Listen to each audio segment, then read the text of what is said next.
آپ honourable L G صاحب اور پورے ایڈمنسٹریشن کو عرض کرنا چاہتے ہیں، مودبانہ گزارش کرنا چاہتے ہیں اپنی اس فورم سے جو متحدہ اہل سنت جموں کشمیر، جس میں ڈفرنٹ آرگنائزیشن اور کیا کہتے ہیں ڈفرنٹ اسکالرس اور انسٹیٹیوشنز ہے، ان کی طرف سے ہم ان کو عرض کرنا چاہتے ہیں کہ آپ کے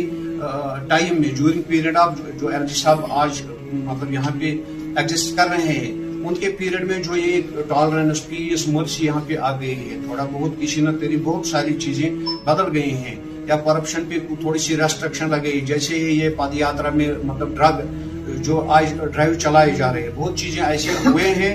جو ہمیں سراہنی چاہیے۔ تو ان کا ہم مودبانہ گزارش کرنا چاہتے ہیں کہ ہم صوفیاء کرام کو نہ صرف ماننے والے ہیں بلکہ ان کی تعلیم کو یونیورسٹی تک پہنچانے والے ہیں۔ ہم وہ لوگ ہیں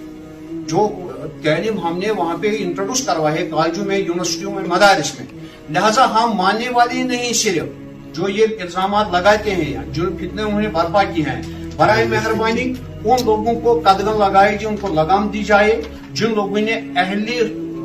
صوفیاء کرام کے جو یہاں پہ بیٹھے لوگ ہیں ان کو بھی تذبذب کا شکار کر دیا، اور ڈفرنٹ جو بہت سارا ایک پبلک سے جڑا ہوا ہے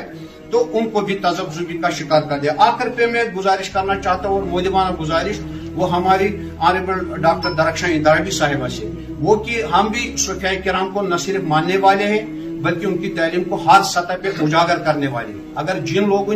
جو وقف بورڈ کے ممبر پہ جو 2-4 لوگ بیٹھے ہیں، جیسے کل نورآبادی صاحب نے اسٹیٹمنٹ دیا، اگر اس نے کوئی اہل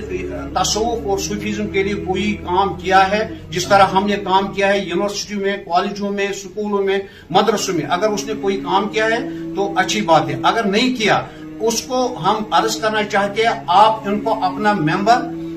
صوفیاء کرام کے ماننے والوں، اس کو اپلفٹ کرنے والوں کے